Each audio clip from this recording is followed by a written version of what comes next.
Avant de commencer, dites-nous en commentaire quelle heure il est et d'où vous nous regardez. Commençons. Il trouva un enfant apache affamé. 4 jours plus tard, 3 femmes apaches se tenaient à sa porte.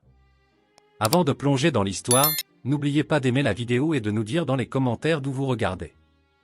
Territoire de l'Arizona, hiver 1882. Reed Olston n'appréciait guère la clôture nord. Le tronçon serpentait de manière tordue à travers des broussailles cassantes et des rochers blanchis par le soleil. Toujours à réparer, toujours trop loin de la cabane pour s'en soucier, à moins que quelque chose ne l'y pousse. Un poteau cassé, un animal qui passe, ou le pressentiment que quelque chose n'allait pas. Ce matin-là, c'était la dernière raison. Il s'était réveillé tôt, comme toujours. Avait nourri les mules, vérifié la porte de la remise qui ne fermait jamais tout à fait bien. Avait moulu son café à la main, lentement et régulièrement, comme il faisait tout.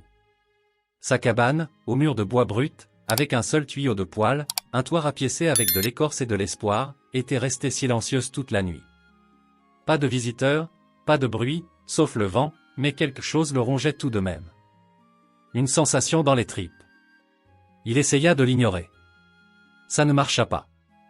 Alors maintenant, il chevauchait vers le nord-est, dans un vent qui transperçait son manteau et laissait le dos de ses mains à vif. Les plaines étaient vastes et ouvertes, le genre de terre qui ne cache rien, sauf quand elle le fait. Il y a des années, il avait appris à ne pas chercher ce qui était là, mais ce qui n'y était pas. L'absence de mouvement, la forme qui n'avait pas sa place. C'est ce qui attira son regard. Au premier coup d'œil, ce n'était qu'un monticule de terre, bas et affaissé près de la base du poteau de clôture où le fil de fer s'enroulait lâchement.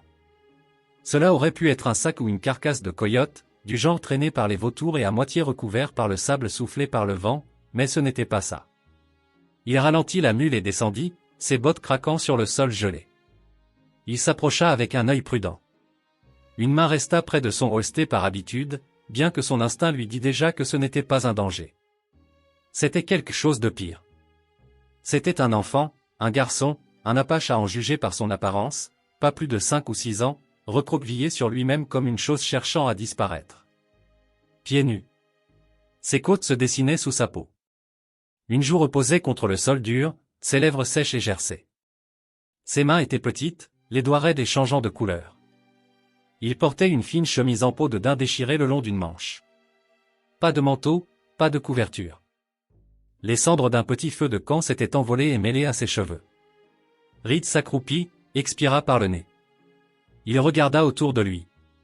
Pas de traces, pas de fumée, pas de mouvement dans aucune direction. Juste ce garçon, mourant lentement et seul. Reed hésita, non pas parce qu'il s'en fichait, mais parce qu'il était seul depuis des années et accueillir quelqu'un n'était pas une petite chose. Pas ici. Pas avec l'hiver qui commençait à peine à montrer les dents. La dernière personne qu'il avait tenue dans ses bras avait été sa femme 6 ans plus tôt, mourant dans un lit qui sentait la maladie et l'huile de pain. Depuis, il n'y avait eu que lui, les mules et le bétail. C'était par choix. Ceci ne l'était pas. Il retira son lourd manteau, une toile épaisse doublée de laine, la seule chose qu'il avait tenue au chaud l'hiver dernier, et en enveloppa le garçon avec des mains prudentes. Il ne parla pas. Le garçon ne pouvait de toute façon pas entendre, pas dans cet état. Reed glissa ses bras sous l'enfant, le souleva doucement et sentit à quel point il était léger, presque sans poids, que des os et de la peau. Alors qu'il se retournait vers la mule, le vent se leva de nouveau. Il frappa sa poitrine et le fit plisser les yeux. Il regarda une fois de plus à travers les plaines vides, espérant apercevoir quelqu'un. N'importe qui, mais il n'y avait rien. Il murmura pour lui-même, plus qu'au garçon, bon, alors. Il retourna à la cabane avec le garçon bercé dans un bras, les rênes lâches dans l'autre main. Chaque battement de sabot martelait un peu plus de clarté dans sa poitrine. Ce n'était pas temporaire. Ce n'était pas une aumône. C'était sa responsabilité, maintenant. Le trajet dura 20 minutes. Il ne se pressa pas. À l'intérieur de la cabane, le poêle était encore chaud du feu du matin. Il alimenta le feu avec du cèdre sec, puis dégagea le lit de camp près de celui-ci. Il y déposa doucement le garçon, toujours enveloppé dans son propre manteau, et sentit le froid quitter la peau de l'enfant par vagues lentes. Il alla chercher de l'eau, la fit chauffer, lava les mains du garçon avec un chiffon, remarqua les coupures, la saleté incrustée sous ses ongles et les ecchymoses violacées le long de ses avant-bras. Reed ne demanda pas ce qui s'était passé. Le garçon n'aurait de toute façon pas pu répondre. Il prépara un bouillon, des haricots dilués avec de la graisse, du sel et de l'eau, et le laissa refroidir dans une tasse en fer-blanc. Il s'agenouilla, souleva légèrement la tête du garçon et pressa le bord de la tasse contre ses lèvres. Le garçon déglutit. C'était suffisant. Reed resta là, à côté de lui, pendant un long moment, agenouillé sur le sol de la cabane, les genoux douloureux, une main posée sur l'épaule du garçon, non pas pour le réconforter, mais pour se rappeler que c'était réel, que quelqu'un d'autre respirait à nouveau dans sa maison. Que quelqu'un d'autre comptait. Il ne dormit pas cette nuit-là. Il s'assit sur une chaise près du poêle, regardant la poitrine du garçon se soulever et s'abaisser sous les fourrures, écoutant le vent marteler les murs. Il n'y avait pas de plan, pas d'explication, juste le fait que quelque chose en lui refusait de laisser cet enfant mourir là-bas, seul. Même s'il ne savait pas ce qui viendrait ensuite. Le garçon ne parla pas le premier jour, ni le suivant. Reed Holston ne le pressa pas. Il n'essaya pas de lui arracher un nom, un mot ou une histoire. Le garçon mangeait ce qu'on lui donnait, buvait quand on le lui demandait et dormait plus que tout. Quand il était éveillé, ses yeux suivaient Reed, jamais tout à fait confiant, mais jamais effrayé non plus. Juste observateur. Reed répara la charnière cassée de la porte, fendit plus de bois de chauffage, revérifia la ligne de clôture et nourrit le bétail. Il suivait sa routine avec la même discipline silencieuse qu'il avait toujours eue, mais maintenant il y avait une assiette supplémentaire sur la table, et il cuisinait plus d'une portion à la fois. Cela ne demandait pas beaucoup de réflexion. Il le faisait, c'est tout. C'est ainsi qu'il vivait depuis la guerre. Faire la prochaine chose, puis la suivante. Ne pas penser au-delà de demain. Le troisième soir, le garçon se tenait debout tout seul, pieds nus près du poêle, tenant la tasse que Reed lui tendait des deux mains. Ses jambes étaient encore instables. Reed remarqua que le garçon regardait la porte plus d'une fois, comme s'il attendait quelqu'un. Reed posa son café et se pencha en avant sur sa chaise. « Quelqu'un vient te chercher ?» demanda-t-il simplement. Le garçon ne répondit pas. Ses doigts se resserrèrent sur la tasse. Reed ne demanda pas à nouveau, mais cette question, « Quelqu'un vient te chercher ?» resta coincée au fond de son esprit tandis que le feu crépitait doucement. Le lendemain matin, la réponse vint. C'était juste après l'aube, avant que le soleil ne se lève sur la crête. Reed était sorti chercher du petit bois quand la mule renifla brusquement et recula de la clôture. Reed suivit le regard de la mule.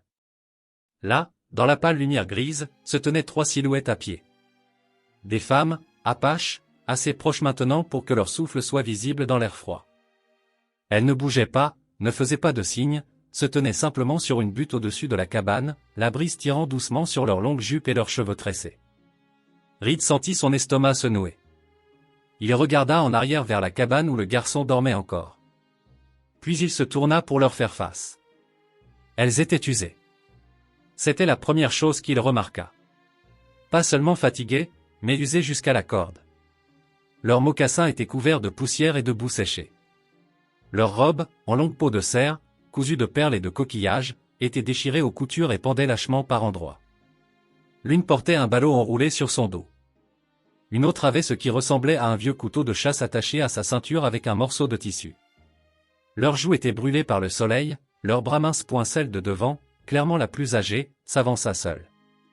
Elle avait un corps fort, des formes courbes, larges aux hanches, avec une poitrine pleine et haute sous les lacets desserrés d'un corsage déchiré. Sa robe avait été raccommodée par endroits avec des pièces de cuir, mais le devant bâillait encore assez pour révéler le haut de ses seins se soulevant et s'abaissant au rythme de sa respiration. Son regard ne vacilla pas. Sa voix, quand elle parla, était basse et égale. « Vous avez notre fils, dit-elle. Pas de colère, pas de menace, juste un fait. » La mâchoire de Reed se serra. Son esprit travailla vite. Le garçon n'avait rien dit, mais les signes étaient tous là. Cette femme, cette mère, avait cherché pendant des jours, probablement, peut-être plus longtemps. Il regarda au-delà d'elle vers les deux autres femmes. L'une était plus jeune avec de longs cheveux noirs lâches et des yeux qui balayaient la cabane et les arbres au-delà. L'autre se tenait à ses côtés, mince et voûtée, les lèvres serrées. Reed ne dit rien pendant un moment. Son pouls était stable, mais son corps était en alerte, ses épaules tendues. Il regarda la plus âgée dans les yeux. Il est à l'intérieur, il dort encore. Elle hocha la tête une fois, puis attendit. Reed hésita. il avait toutes les raisons de ne pas faire confiance à des étrangers à sa porte. Apaches ou non, 3 adultes désespérés apparaissant à l'improviste en hiver comportaient un risque. Mais il savait aussi ce que signifiait perdre quelqu'un, suivre des traces pendant des jours, en espérant que le prochain repère mènerait quelque part. Et il savait ce que cela signifiait quand la piste se terminait à votre porte.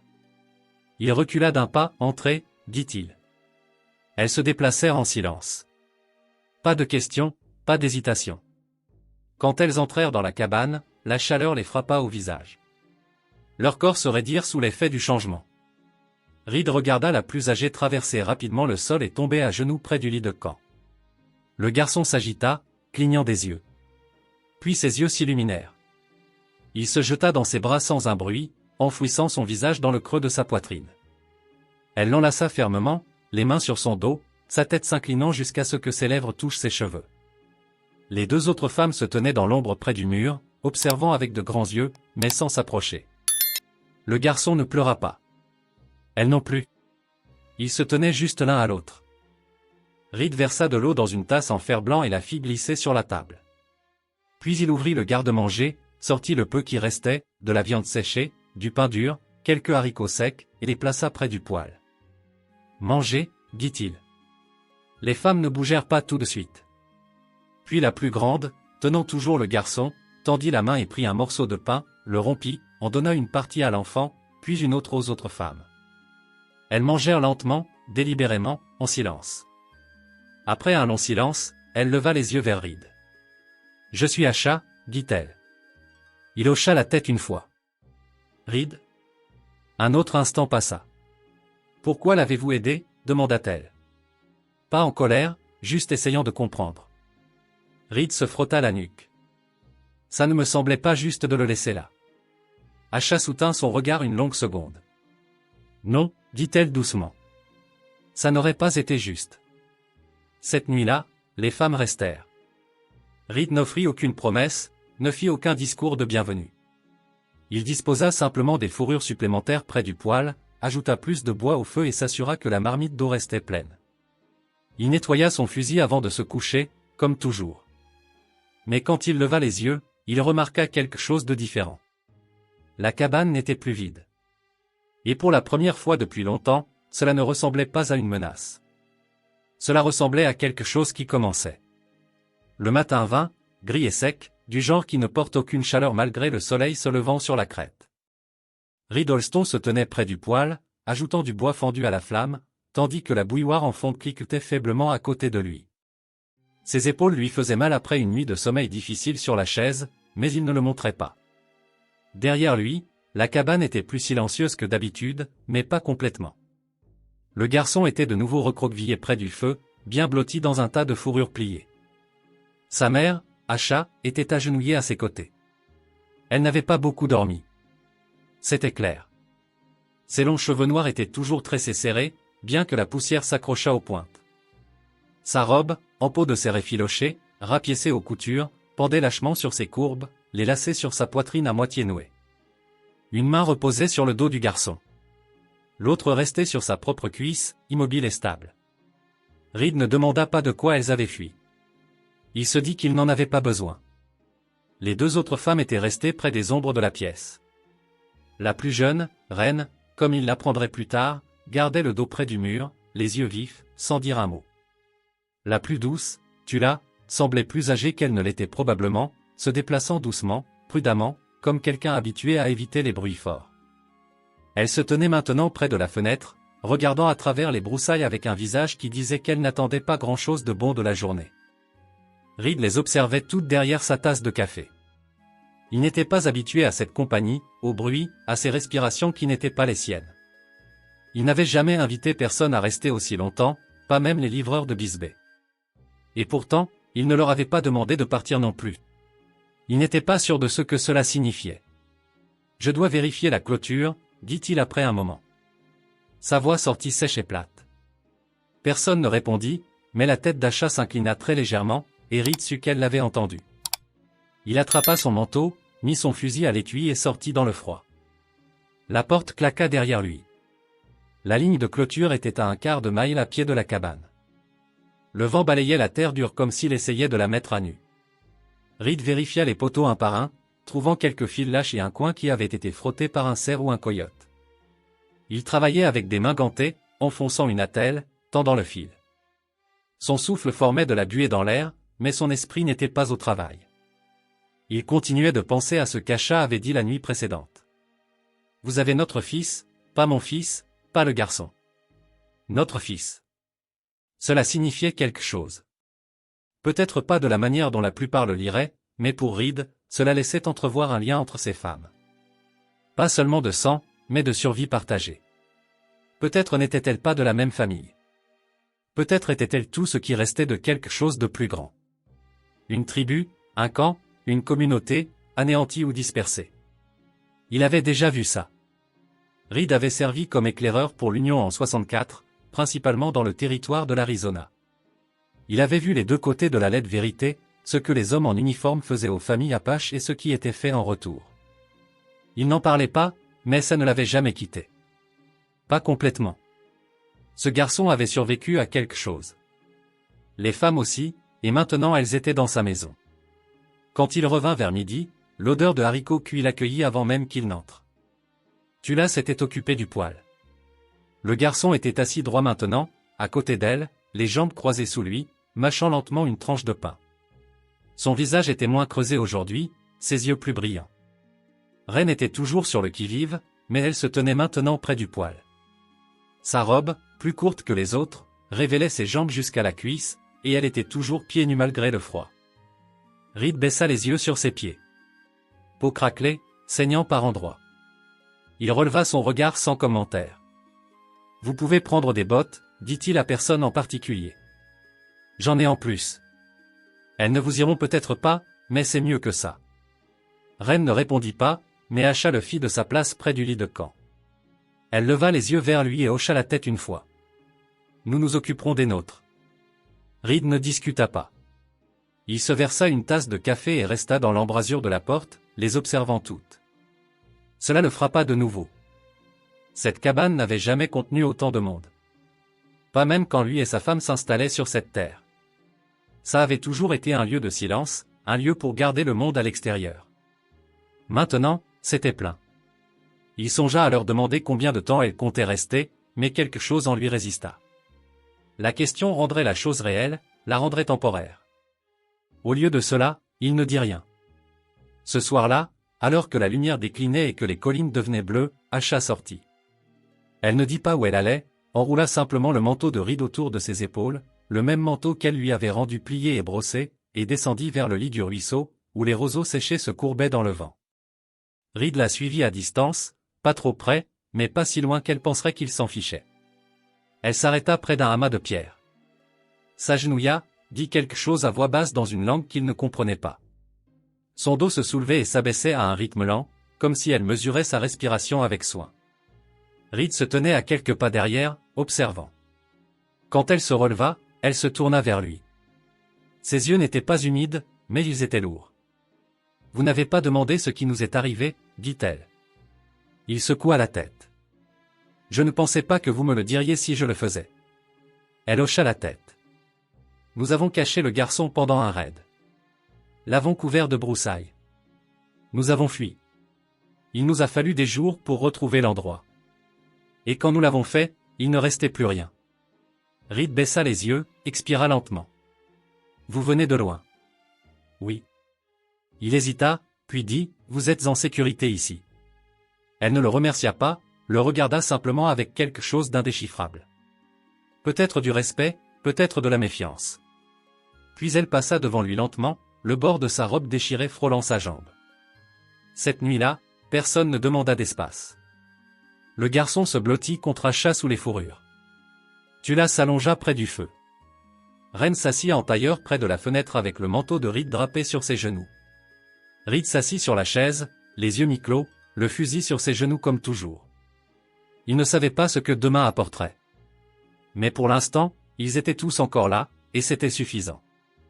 Les jours devinrent plus froids après ça. Le matin commençait avant la lumière. L'intérieur de la cabane se couvrait de givre sur les bords des fenêtres. Reed se réveillait tôt comme toujours, mais maintenant il n'était plus seul dans le calme. Il y avait les respirations douces du garçon, enfouie sous les fourrures près du poêle.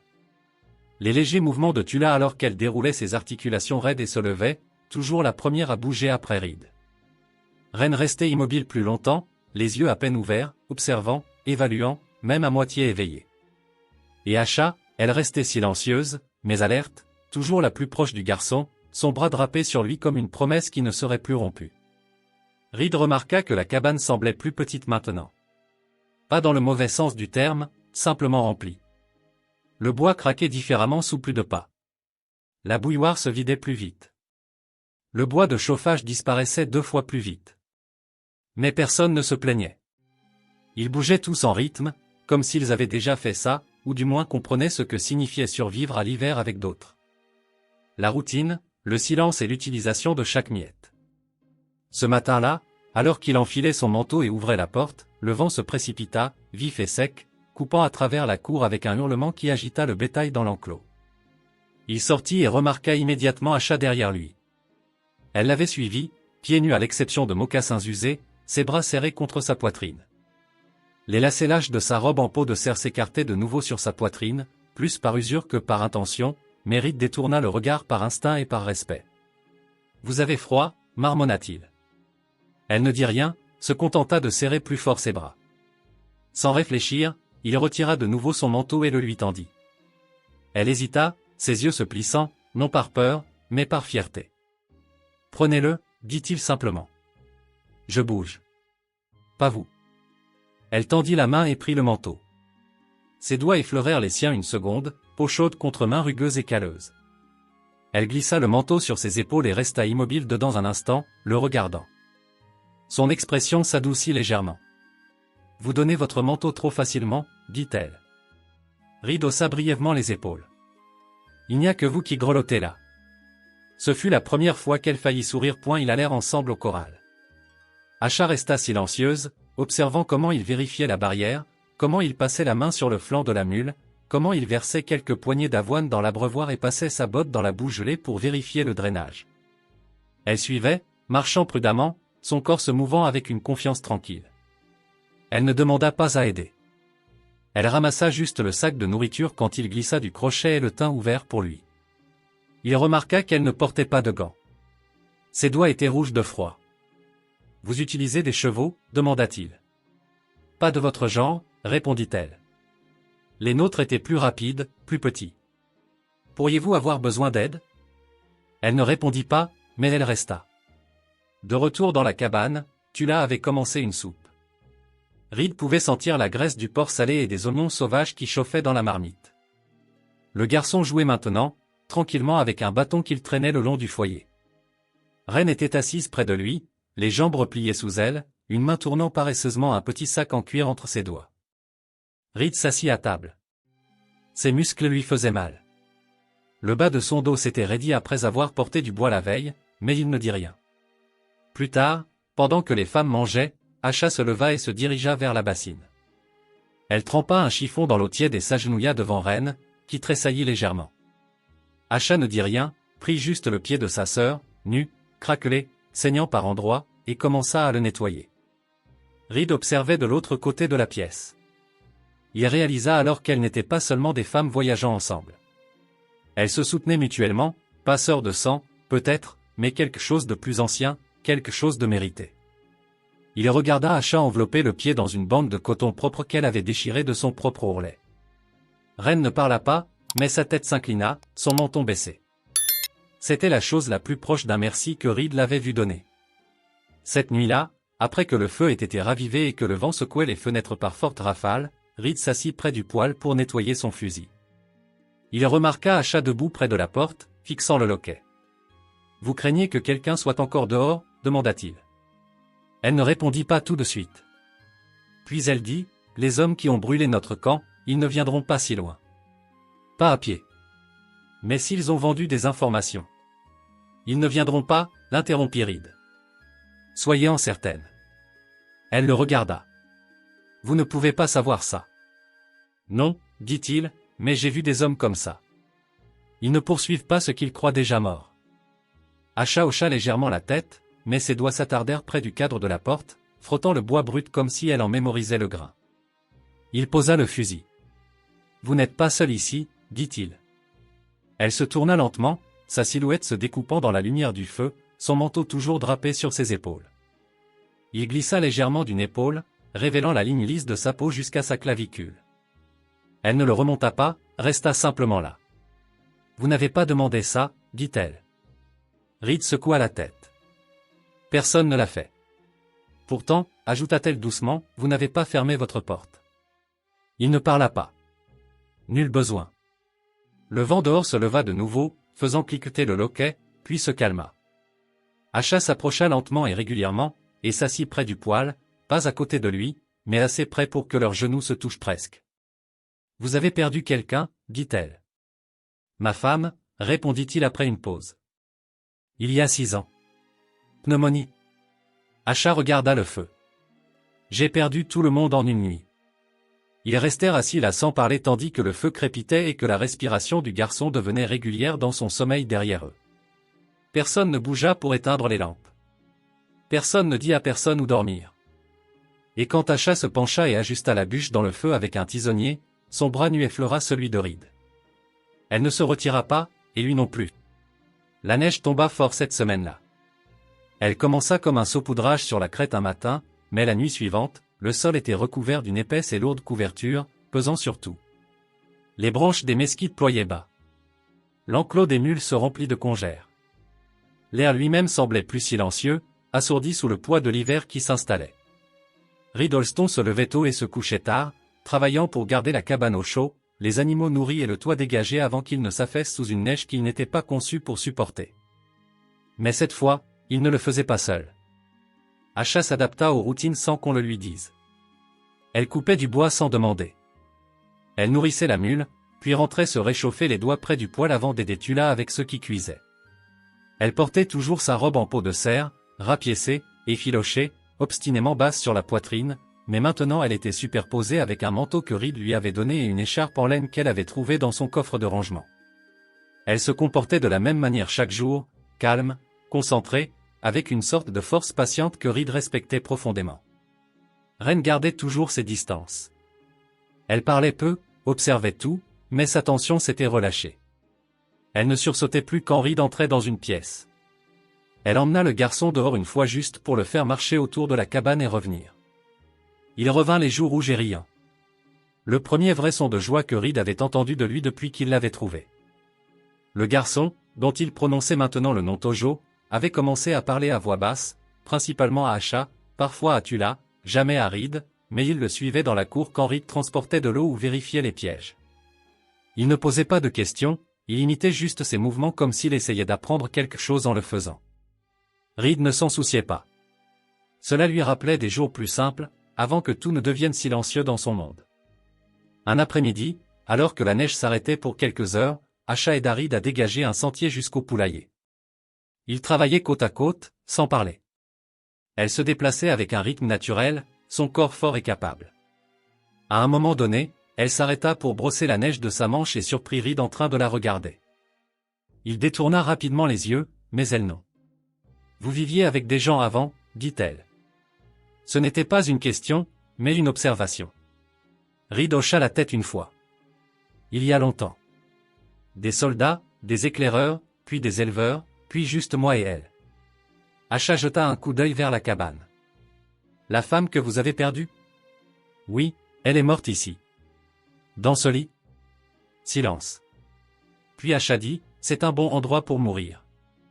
Au chaud, à l'abri. Reed ne répondit pas. Il resserra sa prise sur la pelle et dégagea un autre passage dans la neige.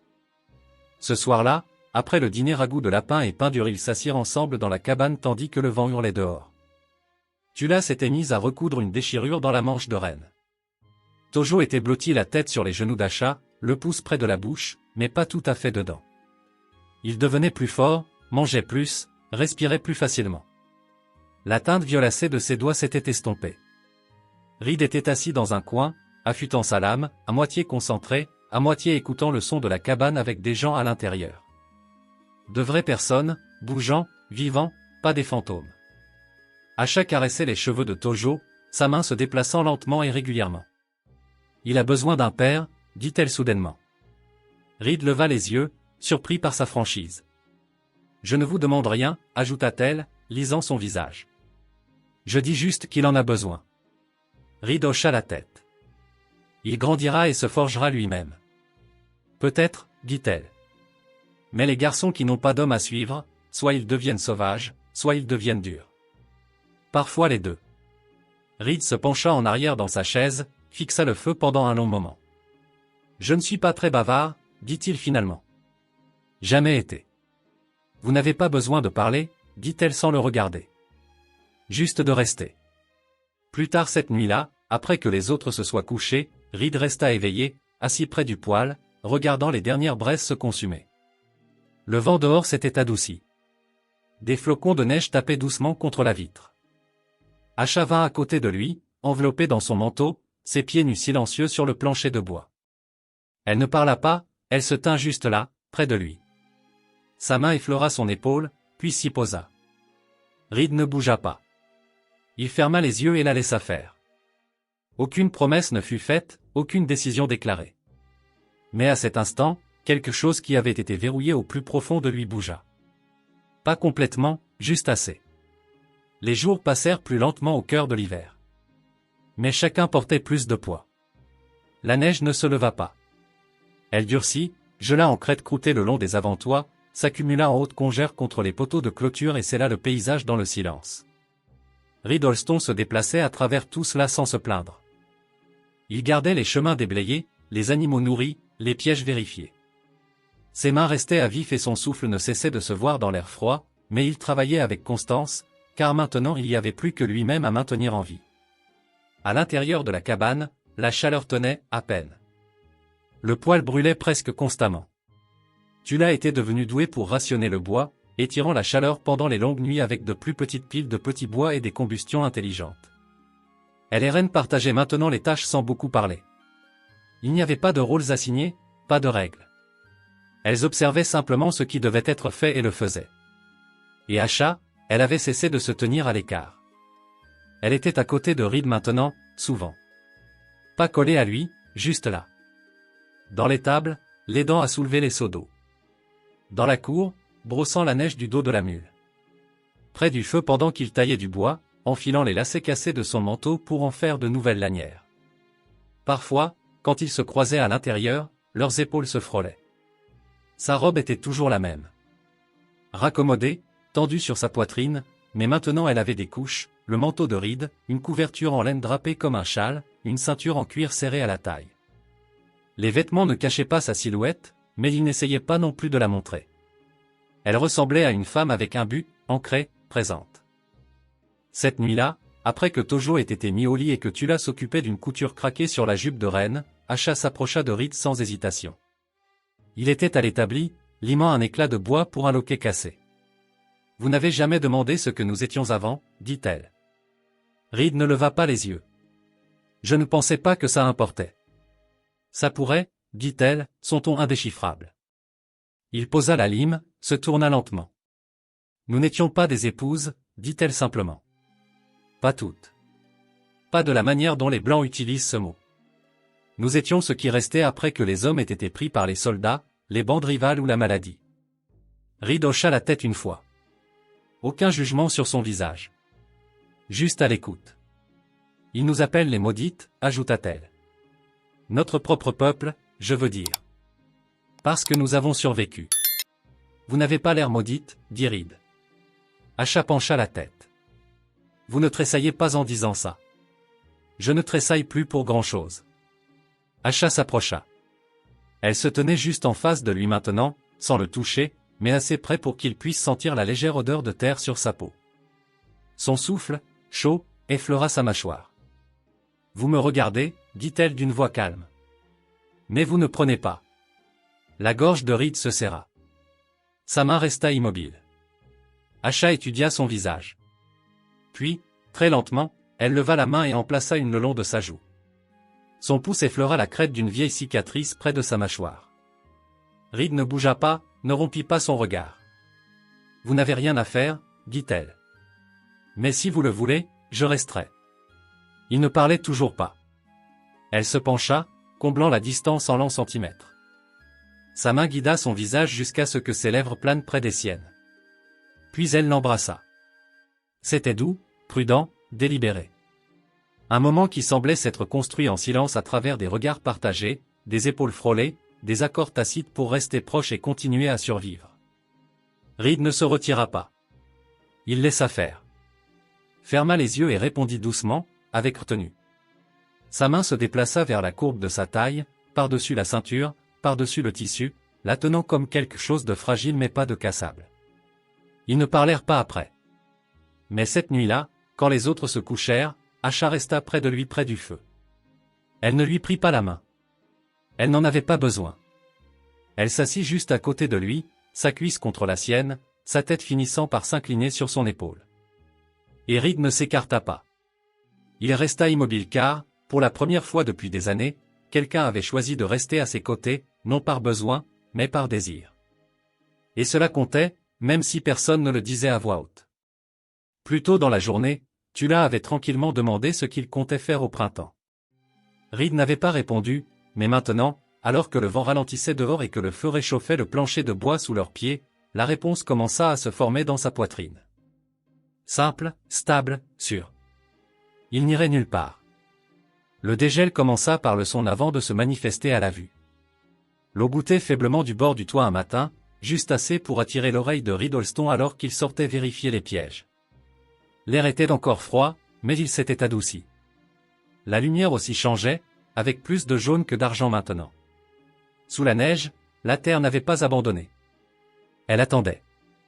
À l'intérieur de la cabane, le changement était plus lent, mais tout aussi certain. Le silence entre les cinq était devenu quelque chose de chaleureux, pas de vide. Même Ren, qui parlait encore rarement, souriait maintenant. Une ou deux fois aux pitreries de Tojo. Une fois quand Reed lui passa une tasse de café sans un mot. Tula se mit à fredonner de nouveau en cuisinant. Sa voix douce flottait dans la pièce et donnait à l'endroit l'air d'un foyer plutôt que d'un bunker. Tojo riait plus souvent maintenant, parfois assez fort pour se réveiller tôt. Il suivait Reed dans la grange chaque matin, traînant un balai ou un bâton, l'imitant avec de petits mouvements maladroits. Le garçon ne parlait toujours pas beaucoup, mais il n'en avait pas besoin. Reed enseignait en montrant, pas en parlant. Un matin, Asha les rejoignit. Elle se tenait à côté de Reed pendant qu'il brossait la mule. Ses manches étaient retroussées, ses mains nues. La robe en peau de serre décolletée qu'elle portait toujours montrait clairement ses courbes quand elle se penchait en avant. Mais Reed avait cessé d'y réagir. Non pas parce qu'il ne remarquait pas, mais parce qu'il le faisait, et que remarquer ne ressemblait plus à de la faiblesse. C'était de la confiance. Il lui tendit la brosse. « Vous avez déjà fait ça ?» demanda-t-il. Elle secoua la tête. « Non, ça n'a pas d'importance. » La mule ne se plaindra pas, elle rit. Un rire court, inattendu, réel. Ils brossèrent ensemble en silence pendant un moment. La grange sentait la paille, le cuir et la chaleur animale. La lumière du soleil entrait par les lattes cassées en faisceaux étroits. Reed la regarda. Elle avait l'air calme, solide, comme si elle était à sa place ici. Plus tard, en retournant à la cabane, Asha s'arrêta et regarda le paysage. La neige le recouvrait encore en grande partie, mais le sentier qu'ils avaient tracé jusqu'à la remise était maintenant boueux, pas gelé. « Bientôt, dit-elle. Reed suivit son regard. « Bientôt quoi ? Bientôt, ce sera de nouveau vert. Et après ?» Il ne répondit pas. Elle se tourna vers lui. « Nous ne comptons pas prendre le garçon et partir, Reed. Si c'est ce qui vous inquiète. » Il secoua la tête. « Ce n'était pas ça. Je ne demande rien, dit-elle. Aucune promesse, aucune terre. Mais je ne vais pas prétendre que ce n'est rien. » La bouche de Reed se crispa. Il n'était pas doué pour les déclarations. Elle s'approcha. « Vous n'avez jamais demandé ce que je veux. Vous me le diriez si vous le vouliez. »« Je veux arrêter de bouger, dit-elle. Je veux que Tojo grandisse sans fuir. Je veux que Ren dorme sans un couteau à la main.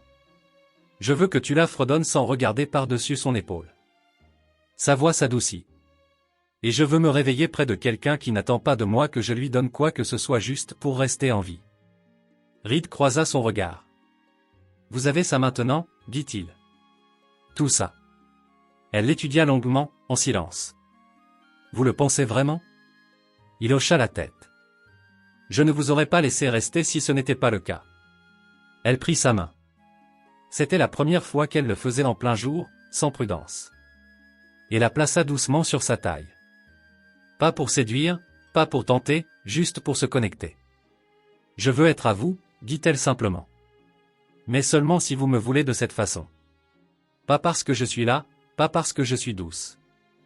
Parce que vous me voyez. Reed baissa les yeux sur sa main, puis les releva vers ses yeux. Sa poitrine se souleva sous la vieille peau de cerf, son souffle chaud formant de la buée dans l'air froid entre eux. Sa main resta là où elle l'avait placée. Puis il la tira doucement dans ses bras et la serra contre lui. Pas avec urgence, juste assez longtemps. Cette nuit-là, Reed dégagea une place sur le manteau de la cheminée. Il déplaça la vieille photographie de sa femme sur l'étagère et la remplaça par la pochette perlée que Tula avait placée près de la fenêtre. Il ne dit pas pourquoi. Personne ne demanda. Ils comprirent tous. Dans le noir, Asha s'allongea à côté de lui pour la première fois. Vraiment à côté de lui, sous les mêmes fourrures, sa peau chaude contre la sienne, son bras sur sa poitrine. Personne ne se faufila pour dormir près du feu. Personne ne monta la garde. Le garçon rêva paisiblement. La cabane ne ressemblait plus à un espace emprunté. Elle ressemblait à un foyer, et personne ne comptait partir. La neige fondit rapidement après la première pluie. La boue rendit glissant le chemin de la cabane à la grange. L'eau dévala des collines et détrempa la terre, inondant le lit de la rivière asséchée et transformant le sol autrefois cassant en une terre lourde sous les pieds. Reed Holston se tenait sur le porche ce matin-là, une pelle à la main. L'odeur de pain dégelé et de poussière humide était lourde dans l'air. De la vapeur s'élevait du toit avec le soleil. Pour la première fois depuis des mois, les oiseaux étaient revenus. Des hirondelles volant bas, filant autour du bord de la cour comme si elles attendaient le bon signal. À l'intérieur, la cabane avait changé de manière discrète. Les fourrures étaient maintenant pliées en une pile soignée au lieu d'être éparpillées. La vitre fissurée de la fenêtre avait été réparée avec un carré de toile huilé cousu proprement par Ren. Le garde-manger était mieux organisé. Le garçon, Tojo, avait un tapis tissé où il se blottissait la nuit au lieu de dormir près du poêle. Et Tula avait fait comprendre avec des mots doux qu'il avait besoin de structure maintenant, pas seulement de chaleur. Il ne discuta pas. Il avait commencé à l'appeler « tante » en apache à voix basse. Et parfois, elle se laissait sourire quand il le faisait. Reed se déplaçait plus lentement ces jours-ci, non pas à cause de l'âge, mais par observation. Il regardait plus, prenait le temps de remarquer des choses qu'il ignorait auparavant. Il remarqua la façon dont Ren avait cessé de garder un couteau caché sous sa couverture. La façon dont Tula parlait plus librement quand le vent se levait, racontant des histoires de son enfance comme si elles avaient toujours appartenu à cet endroit. Et il remarqua la façon dont Asha bougeait quand elle pensait que personne ne regardait, ses mains lissant sa robe, son corps détendu, son visage adouci. Il ne manqua pas de voir comment elle s'attardait maintenant quand elle le touchait. Sa paume sur sa poitrine le matin, ses doigts frôlant son bras quand elle passait. Elle ne demandait rien de plus que ce qu'ils avaient déjà. Mais Reed le sentait se construire entre eux. Pas une question, une certitude. Ce soir-là, ils s'assirent ensemble dehors tandis que le ciel virait à l'orange. Asha se tenait au bord de la clôture, les bras croisés, les cheveux détachés sur ses épaules.